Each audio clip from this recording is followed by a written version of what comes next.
How to send disappearing messages on WhatsApp.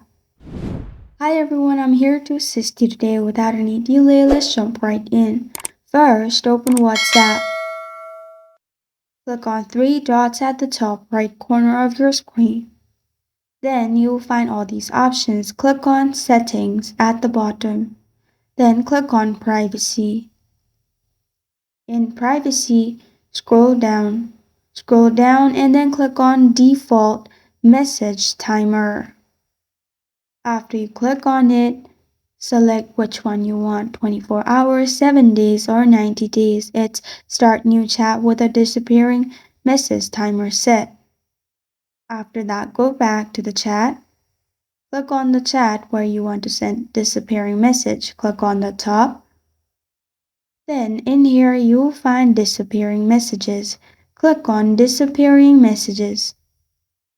Click on OK.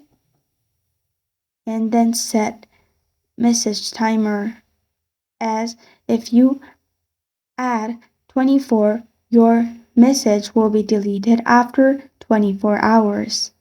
And this is how to send disappearing messages on WhatsApp.